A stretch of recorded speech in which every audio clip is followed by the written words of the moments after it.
on time and confirmed even, in my opinion. So I welcome you to the PhD defense of Rodrigo Martinez-Pena. He will defend his interesting PhD field covering reservoir computing quantum systems. That's it as a proper defense. We also have the commission here, so I would like to introduce the commission members.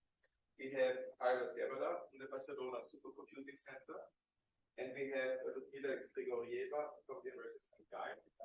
And I have the honor to be the chair of the Department of the University of Vienna. Good. I was politely asked to remind you the defense, not a seminar, even though we'll laugh in class, but basically show our appreciation.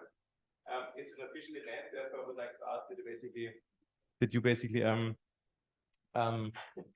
listen carefully, enjoy the science, and then afterwards, when we have the questions, at some point we ask you also to leave afterwards for our reconvenience to discuss the marks evaluation. With that, I stop here. I let the show be yours. I'm looking forward to hearing your results from your thesis. Okay, thank you. So this is the outline of the presentation. I will start with an introduction about reservoir computing, its quantum version, quantum reservoir computing, and the central model of this thesis, that is the spin network reservoir model. The first section of results will be about chapters 3, 4, and 5, where we will study the spin network model in depth. The second section of results, chapter 6, we will introduce non-ideal protocols with quantum measurements. And in the final section of results, chapter 7, we will get an introduction to the theory of quantum reservoir computers. And I will finish with a summary and the outlook. So let's start with the introduction. Machine learning, this field that is producing a revolution in our lives, is mainly developed for digital computers. And this is due to their accessibility, because they are easy to use, there is a unified theory behind, and they're universal in the sense that they can emulate Turing machines. However, they have some problems. In 2015, it was estimated that the energy footprint of digital computers was around 10% of global consumption, and it was growing. And this is accentuated by deep learning nowadays. Then we have the miniaturization problem. There is a possible length of the Moore's law due to the thermal and quantum fluctuations of smaller microchips. And the von Neumann bottleneck. That is the time delay spent transferring information from the memory to the processor of a digital computer. Some alternatives have emerged to try to tackle these questions, and one of them is neuromorphic computing. That is a brain-inspired computing paradigm where computation and physical substrate are co-designed.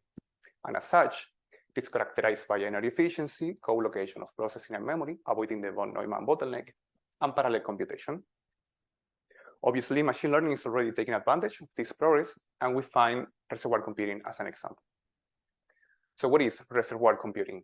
In short, it is a machine learning technique that exploits dynamical systems for solving temporal tasks, those that work with temporal series. Like, for example, trying to reproduce the behavior of a dynamical system, or maybe to predict future values of a stochastic process, or maybe just to reproduce an input-output map. There are many applications, like in biomedicine, engineering, financial applications, like predicting future values of the stock market, or even in communications. How does it work? We take a dynamical system that we will call the reservoir, that could be thought like the hidden layer of our neural network. And every time a step, remember that we are dealing with temporal series, we introduce an input into a reservoir. For example, the values of the stock market at a given time, and we feed it into the degrees of freedom of the system. Then we let the system evolve under its natural dynamics to process information for a given map T. And after this processing of information, we extract the output from some or all the degrees of freedom of the dynamical system. And we construct a linear combination of these degrees of freedom, assigning some weights W to the variables. This is a supervised machine learning model. So we will train the system with examples, but we will only train the linear output at the end. We don't need to tune the dynamical system. And this is the main characteristic of reservoir computing. And then it is ready to make predictions. So in order to be able to learn, reservoir computers need to fulfill some properties. These are two of the most important ones, because the property that is existence and uniqueness of solution with respect to an input sequence, and the fading memory property, that is the continuity of the input-output map with respect to a weighted norm. When do we have these properties? Well, in the case that we have a strictly contractive reservoir map, that means that the action of the reservoir map decreases the distance between reservoir states, for example, with dissipation into the system. And we also have a continuous map and compact spaces, that is something experimentally reasonable. Then the echo-state property and the fading memory property are simultaneously fulfilled. Here in this presentation, we are going to take a physical interpretation of these properties, that is that reservoirs must erase past inputs in order to be able to learn. And what do we use reservoir computing? Because it is really fast to train compared to other machine learning techniques like recurrent neural networks, we just need a linear regression. Because it is multitasking, since we don't tune the dynamical system, we can construct several output layers for different tasks for the same input sequence. And finally, because it is suited for analog hardware implementations, like electronic implementations, optoelectronics, soft robotics, or even a bucket of water or origami. So what happens with quantum systems? In the second chapter of the thesis, we presented our review and perspective article, where we define in detail what is quantum reservoir computing in terms of the type of input and quantum substrate that we are using. We don't have time here to go into details, but we are going to focus only on the case of classical input, quantum substrate, and classical output with the observables of the system, the expected values. Where do we use quantum reservoirs? First, because the number of degrees of freedom increases exponentially with just a few body lengths that we can try to exploit for computation. Because these models are already accessible on noisy quantum devices, like in these platforms. Because we can process quantum data.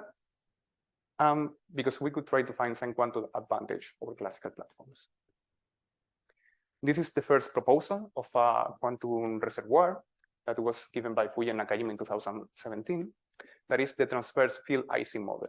The Hamiltonian has two different terms, the interaction term in the x direction between qubits, with a coupling strength given by this random uniform distribution, and an external magnetic field in the z direction with an homogeneous term, h, that is the same for all the qubits, and an heterogeneous term that is different for each one of them, given by a random distribution weighted by w.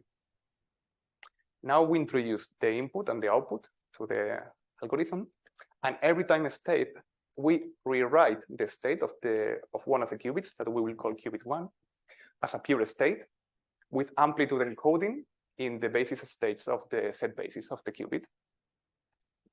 Then, so we apply this map. First, we reset the state of the qubit, and then we evolve the system under its natural dynamics with the Hamiltonian that we described before for a given time, delta t. And finally, we read out the output information from the observables of the system. Now let's get into the first section of results about chapters 3, 4, and 5. As I commented, the Fuji and Nakajima paper from 2017 is the first proposal of reservoir computing, quantum reservoir computing, and they proposed the model that I just explained with the spin network model. And they characterized the performance of this model using benchmark tasks. For example, like the NARMA task, that is a nonlinear memory task, or the Mikey glass prediction task that is about predicting future values of a chaotic dynamical system. However, there were many unanswered questions in this work and the next works of the same group. For example, what is the connection between the hyperparameters of the model, number of qubits, external magnetic field, and so on, in terms of respect to the performance?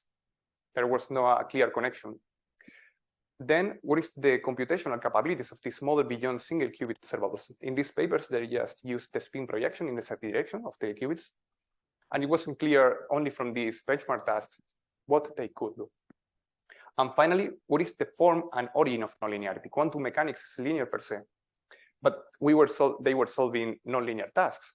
So the explanation that they provided wasn't really clear, and we wanted to answer all these questions.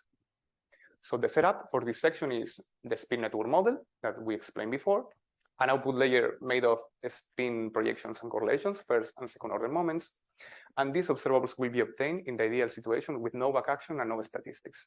We will introduce measurements in the next section of results. What we did here is first to study the response in terms of the different hyperparameters that is connected to the dynamical regimes of the model that I will introduce now. But in particular, what we did was to study the response to the input injection and map contractivity that is connected to the acoustic property and feeding memory property.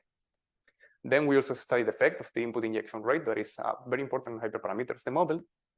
Finally, we studied the information processing capacity. That is an indicator of the capabilities of a reservoir. Just as a disclaimer, the results in this section are presented in logical order, not in chronological as in the thesis, and I have added a few new figures that are not present in the manuscript. So isolated quantum systems, like the spin network that I introduced, may exhibit different dynamical regimes. For example, we can have a thermal phase where local observables forget the initial conditions after a transient time, like here for the spin set project, the sigma set projections in terms of time.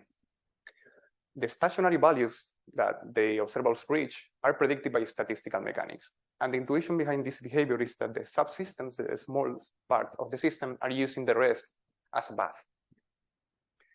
On the other hand, we can find other behaviors like many localization, where introducing a strong disorder into the system, the observables retain a memory of the initial conditions in the stationary state, like in this situation. And this is produced by the emergence of quasi-local conserved quantities in the system.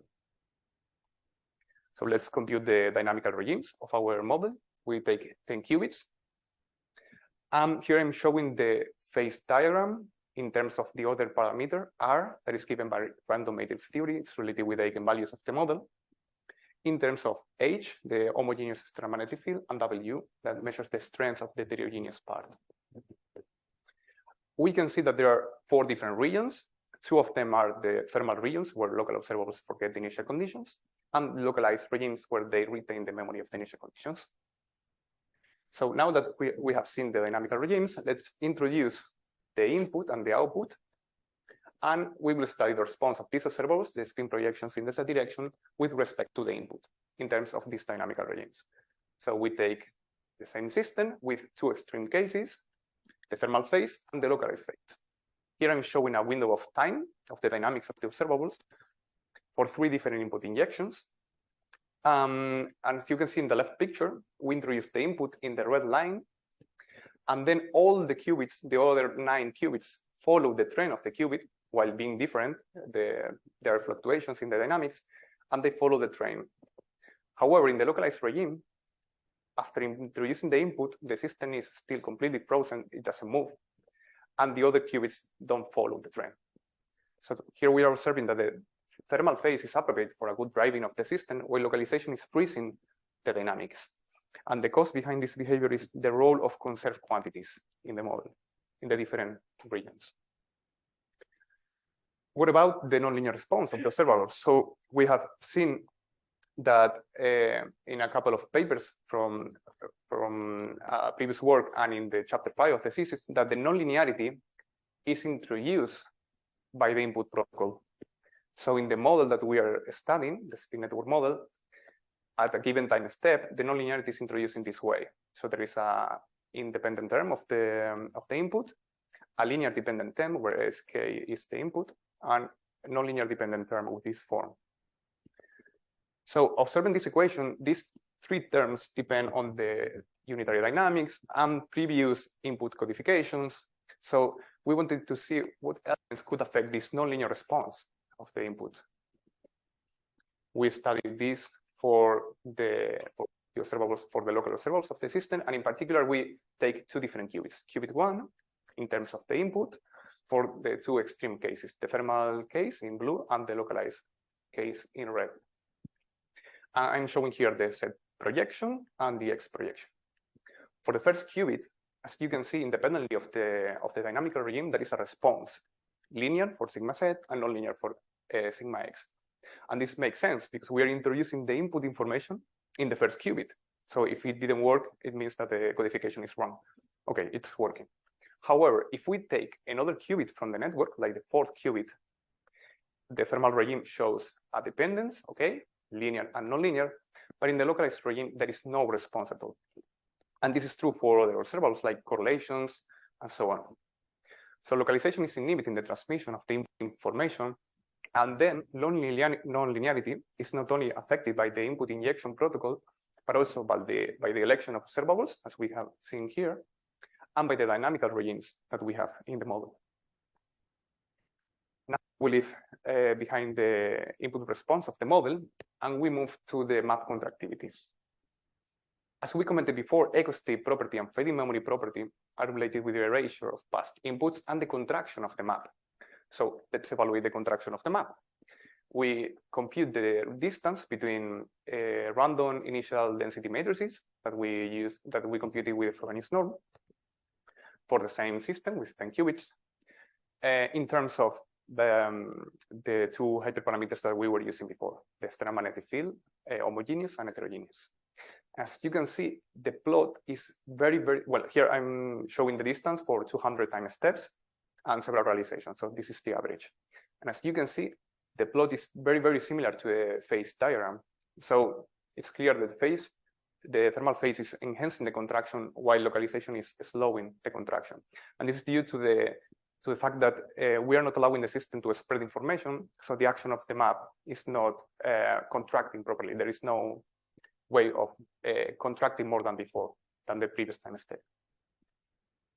So since the dynamics is relevant for the contraction of the map, and delta t is the interaction time between qubits, it makes sense to ask what happens with this parameter and the contraction.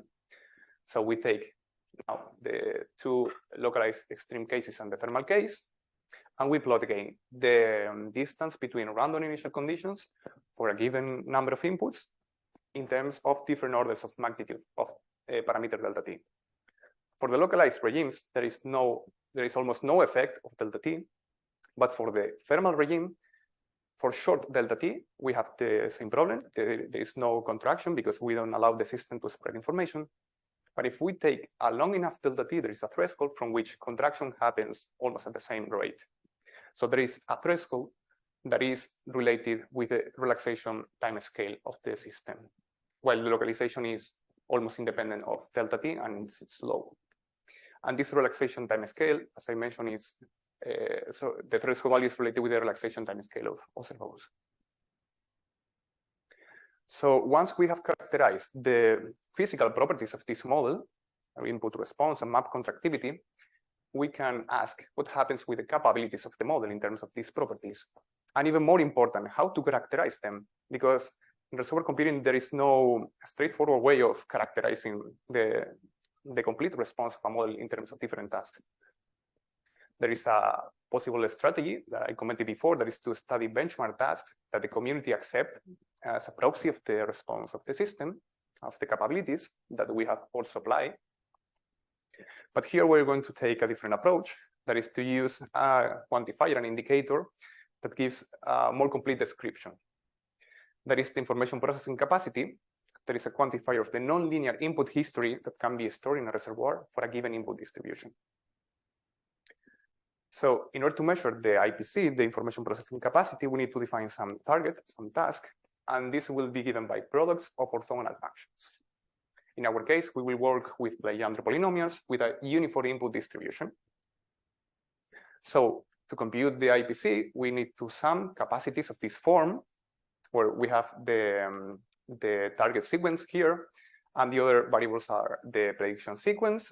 The matrix X is the reservoir matrix states with vectors of observables at different times, and the mean square error that measures the distance between the prediction and the target.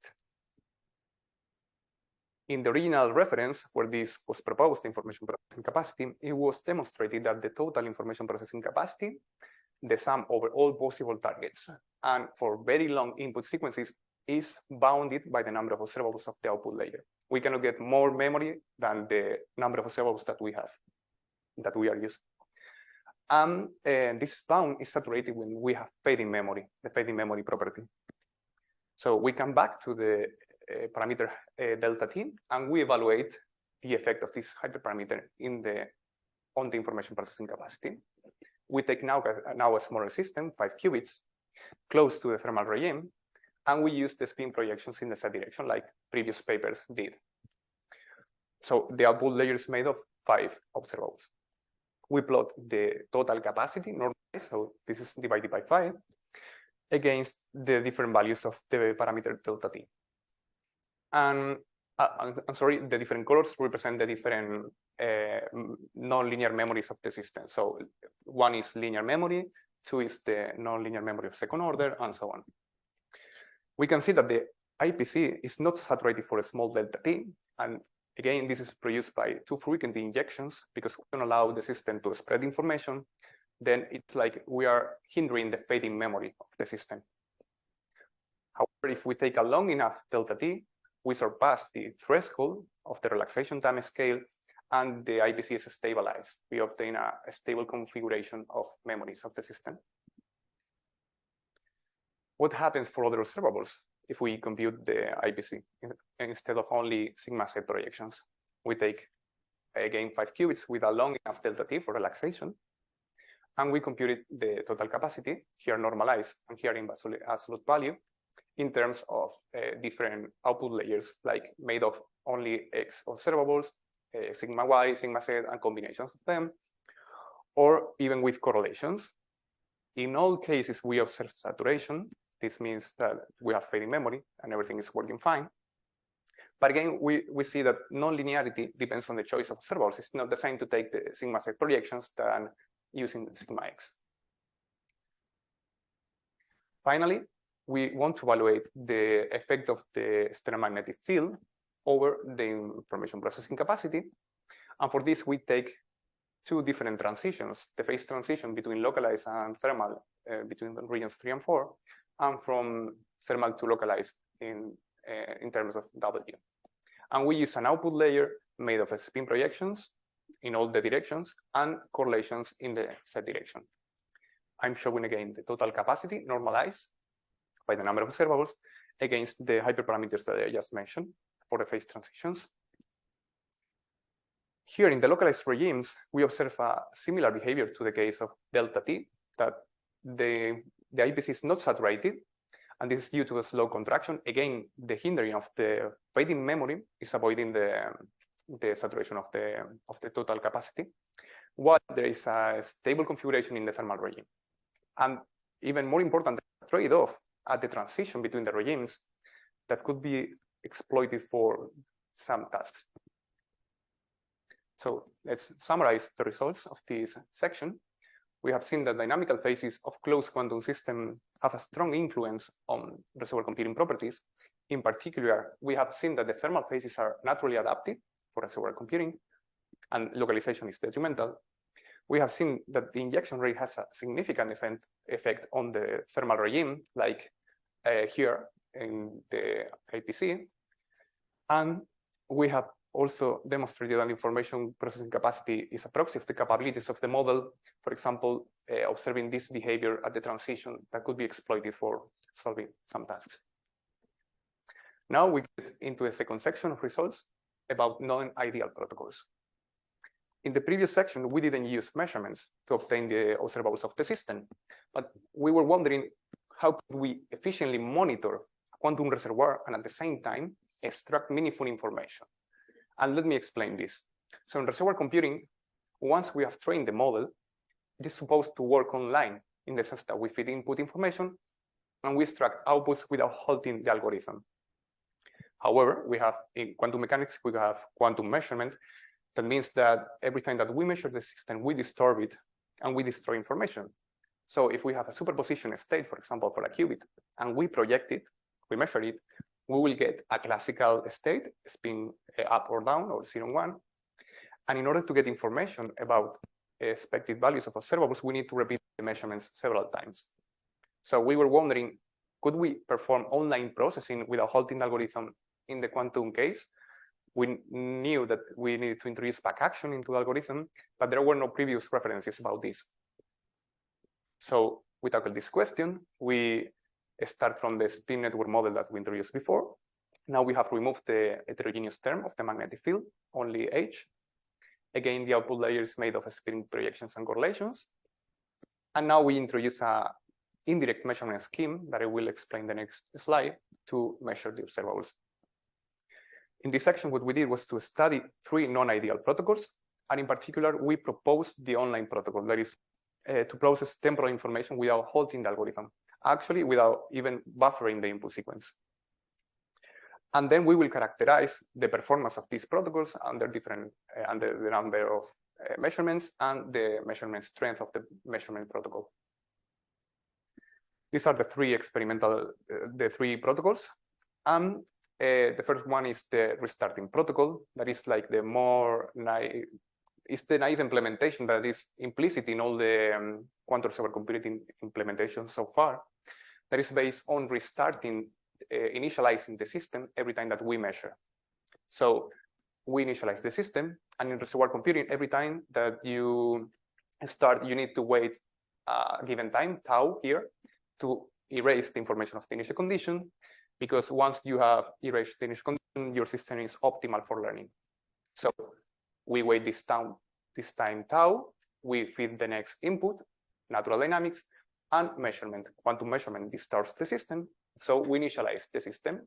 Naively, we do it from the beginning, and then we repeat the process. We wait a given time tau to erase the information of the initial condition, dynamics, input dynamics, and measurement, and so on. And we have to repeat this over several copies of the system to obtain our statistics. The rewinding protocol is a more efficient way of doing this, where we exploit the fact that reservoir computers with fading memory have an effective finite memory. So we don't need to go back to the original initial condition. We just need to go back this time tau.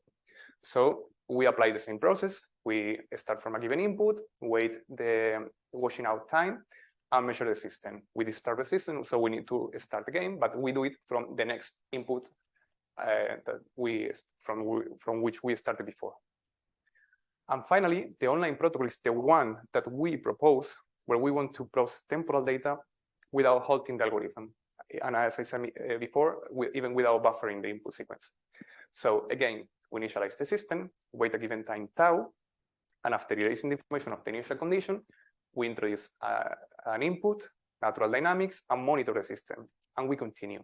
The idea is to monitor the system in such a way that we don't erase too much information from the input in order to be able to continue. For this, we use an indirect measurement scheme where we have a particle that interacts with a qubit with a given interaction strength G, and then this particle is projected in a screen, and the interaction strength indicates the state of the qubit. If we take a very strong interaction between the qubit and the particle, they will get very entangled. So the projection of the particle will indicate what was the state of the qubit, if it was a spin up or a spin down, destroying a lot of information from the qubit. But if we take a very weak measurement, like 0.3 here, the weaker is the measurement, the less information we get, but the less we disturb it. So here, we wouldn't clearly know if it's a spin up or a spin down, but the state would be not that disturbed. So there are a couple of limiting factors of this measurement scheme. The first one is finite statistics, because this is common for all the protocols, because we need a finite number of measurements to make an average. And then the trade-off between extracting information and erasing information controlled by G, by the measurement strength. Okay, let's put in practice these protocols. We want to study now the response of the observables. This particular observables, the sigma x, I will explain now why, in terms of the measurement strength. So, I'm sorry, we will take a system of 6 qubits with a long enough delta t to obtain relaxation in the thermal regime. We will use this configuration along this section, so I will just remove the figure from the slides. So here I'm showing a time window of the dynamics of the observables again for 3 different qubits, the 0, 1, and 2, in the x direction. And I'm showing the x direction because we are measuring the z direction. So I want to see what happens with the coherencies of the system, the non-diagonal terms. And I'm showing this for projective measurements and for weak measurements. The black line is the ideal online protocol. That is, we have back action, as I mentioned before, but we will take an infinite number of measurements. There is no statistics. The gray line is the ideal restarting protocol, where we have no back action and no statistics. Again, an infinite number of measurements. And the real online protocol is represented by dots in green and red, where we have back action and a finite number of measurements, this number. In the strong case, in the projective case, we observe that measurements are destroying the coherencies independently of the statistics. Okay, and this is because we are measuring the orthogonal direction. This means that these coherencies cannot be exploited for computation. There is almost no response. However, if we use wiki measurements, as you can see, the dynamics is even close to the ideal restarting protocol. So it means that we can exploit them for computation. Let's try it. We take as an example the short-term memory task, where we have to recall inputs from tau time steps in the past. In order to quantify the performance for this task, we use the Pearson correlation coefficient, where C equal to 1 means that it is perfect, the task, or C equal to 0 means that we are not able to do it. And we will use the total capacity as an indicator, that is the sum over all possible delays of the task. So we will add all the contributions for different delays, like the total memory of the system.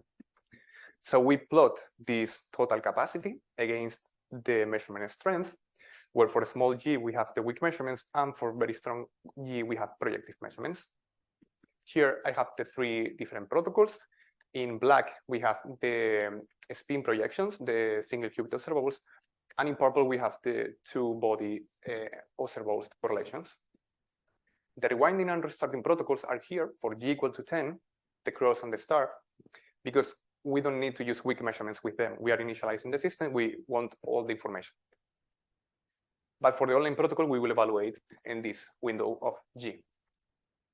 The continuous line is the ideal online protocol. That is, we have back action, but no statistics, infinite number of measurements. And in this case, the best performance is obtained without back action. This is saying that back action is detrimental because, as we saw, we are destroying coherencies, so we cannot use them for computation. But if we introduce a finite number of measurements, like with the statistics, there is here a drop of the performance for both spin projections and correlations.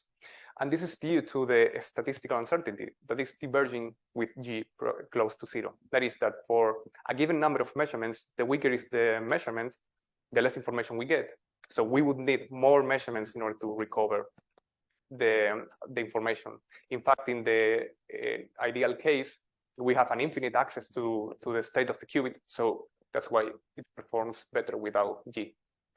So this interplay between statistical uncertainty and the effect of back action produces an optimal value of G that we are represented here by red for the single qubits and in orange for the correlations. So we take these optimal values and we wonder what happens with experimental resources of these protocols.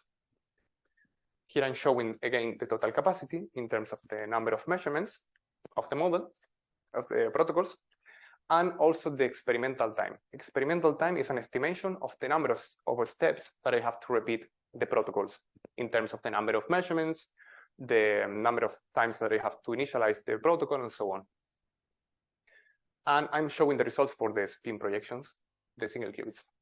In blue, we have restarting and rewinding for strong measurements, as before, and the online protocol for weak measurements and strong measurements. And this dot that is represented here is the ideal case without back action and without statistics. So as you can see, the restarting and rewinding protocols reach almost ideal case with this number of measurements, but the online protocol with weak measurements need more measurements to arrive to the semi-ideal value. And the online protocol with projective measurements doesn't work very well. But if we take into account the experimental time, both rewinding and online protocol with weak measurements reach optimal performance for the same experimental time.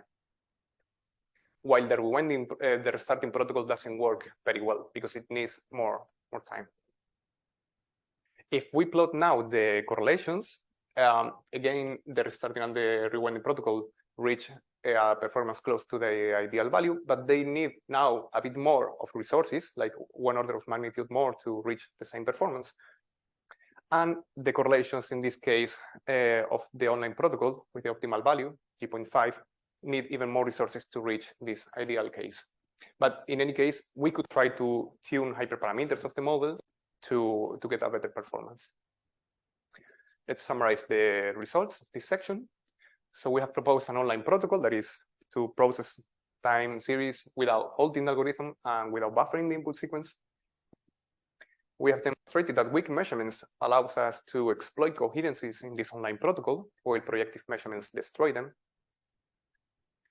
We have seen there is an optimal value of the measurement strength due to the interplay of statistical uncertainty and back action, at least for a short-term memory task. And in summary, we have numerically demonstrated that this online protocol works with weak measurements. Let's get into the final section of results, chapter 7, that is about the theory of quantum reservoirs. So in the field of quantum reservoir computing, there is only a few theoretical works, and they are mainly concerned with sufficient conditions for operational reservoir systems. We define operational reservoirs as those that fulfill the acoustic property and the fading memory property, but they are also input dependent, so they are operational to solve tasks. These are some examples of these works. For example, the Chen and Nurdin paper, where they explore sufficient conditions for acoustic property and fading memory property of the spin network model, or this paper by Tren and Nakajima, where they study quantum tasks with quantum input, but they also study sufficient conditions for acoustic property. And these two papers from our group are devoted to very particular models, like the continuous variable quantum systems or master equations, where we study these properties as well. But in this part, we wanted to find necessary and sufficient conditions for these operational reservoirs under very general conditions, for more general systems. In this case, the setup is finite dimensional systems, qubits, qubits, and so on, and compositions of them, classical input information from a compact input space, and we will consider ideal measurements. That is, that we can approximate this by the rewinding and the restarting protocol. And this is something that we will use later, but I put it here before. That is, density matrix and vector representations of quantum systems, quantum finite dimensional systems, are equivalent in reservoir computing. They are equivalent without the reservoir computing part, if you define a basis of operators in the operator space of the Hilbert space. But if you add the reservoir computing part, it's straightforward to show that they are still equivalent. And this is the main result of this section. Quantum reservoir is operational if and only if the dynamics of the quantum channel converges towards input-dependent fixed points. This is too long, so we are going to divide it in two parts. The first part is related to the scales of convergence of the system, because at each time step, we find the contraction of the quantum channel, that is only the contraction of the dynamics, towards its fixed point. But on the other hand, we have the contraction as well over time steps that is related with the acoustic property and fading memory property, as we commented before. That is the erasure of past inputs. So this first thought is about merging these two scales. And we say that a quantum reservoir has acoustic property and fading memory property if the reservoir map is contracted under some norm at each time step. Let's put an example. If we take a single qubit and we represent the qubit state with a vector representation in the Bloch sphere, we will use a basis of operators that is given by the Pauli matrices and the identity. If we represent the dynamics of this vector, we can split the dynamics in two different terms. We can have a term that is related with the Pauli matrices, that are the traceless operators, and an independent term that only depends on the identity.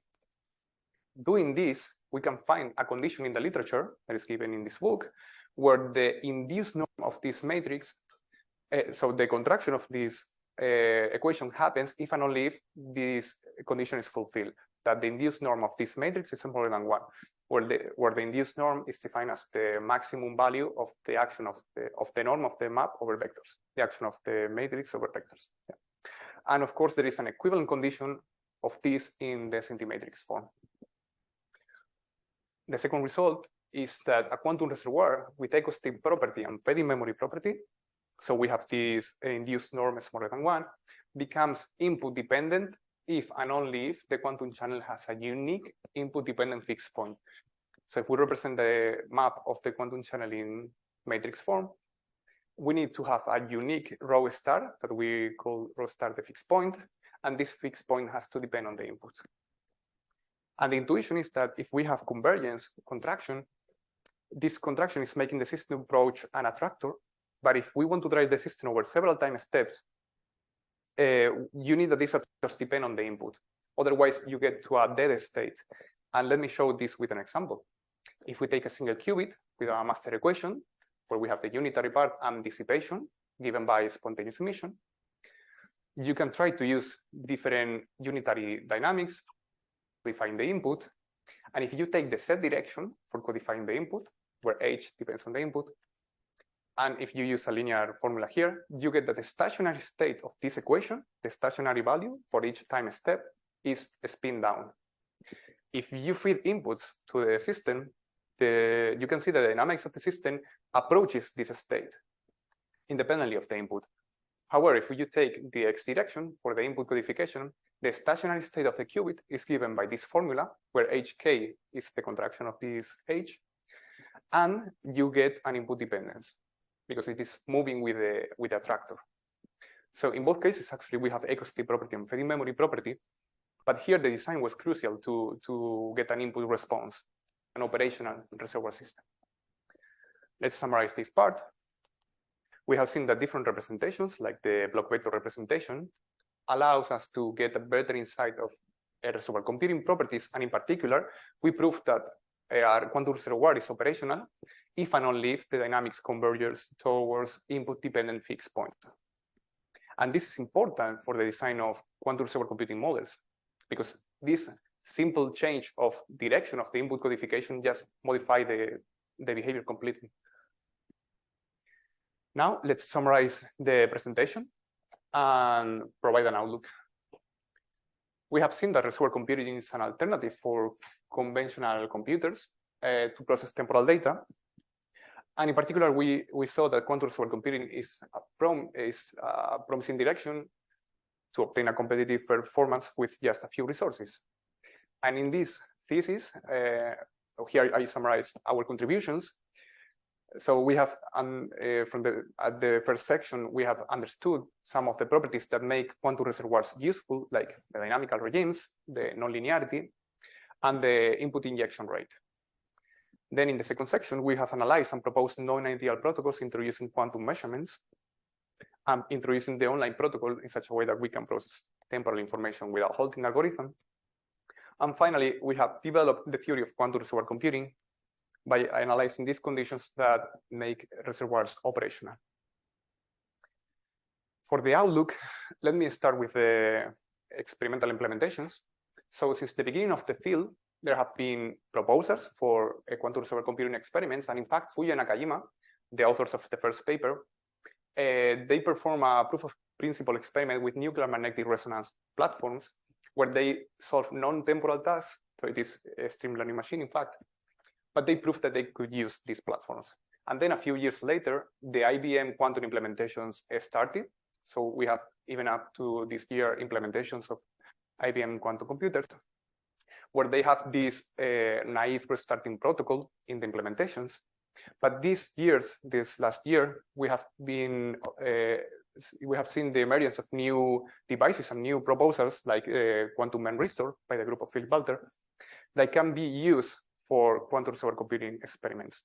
So in the experimental direction, I would say that we need to focus on achieving this online temporal processing, exploiting these new devices that are emerging. With respect to the theory, as I commented before, we have a few papers in the field, but I think that our last contribution could be a good starting point to tackle more general questions like what happens with acoustic property and fading memory property in realistic scenarios with finite number of measurements, what happens with the universality, the approximation property, the ability of these models to approximate broader families than just something like a small family of master equations or continuous variables models, and also tackle different setups like infinite dimensional systems, so on. And finally, if we want to analyze advantages of quantum reservoir computing systems, we have to be aware that there is no formal complexity theory of analog computation and reservoir computing. So it's not clear how to define an advantage in this context. Some authors suggested at the beginning, like Fuya Nakayama, that one can suggest this advantage in terms of physical resources, like they did comparing against eco-state networks. However, I think that the most promising direction is based on quantum inputs, in the sense that platforms where we are feeding quantum inputs or even using quantum outputs could be the right way to find an analysis, an advantage of these platforms. And with this, I finish. Thank you.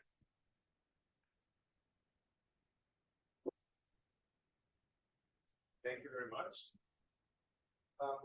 Now we use the microphone. Roberta. So thank you very much. Now we move to the technical part where we're gonna ask some questions. For those of you who basically would like to quit or enjoy by having a coffee, please do so.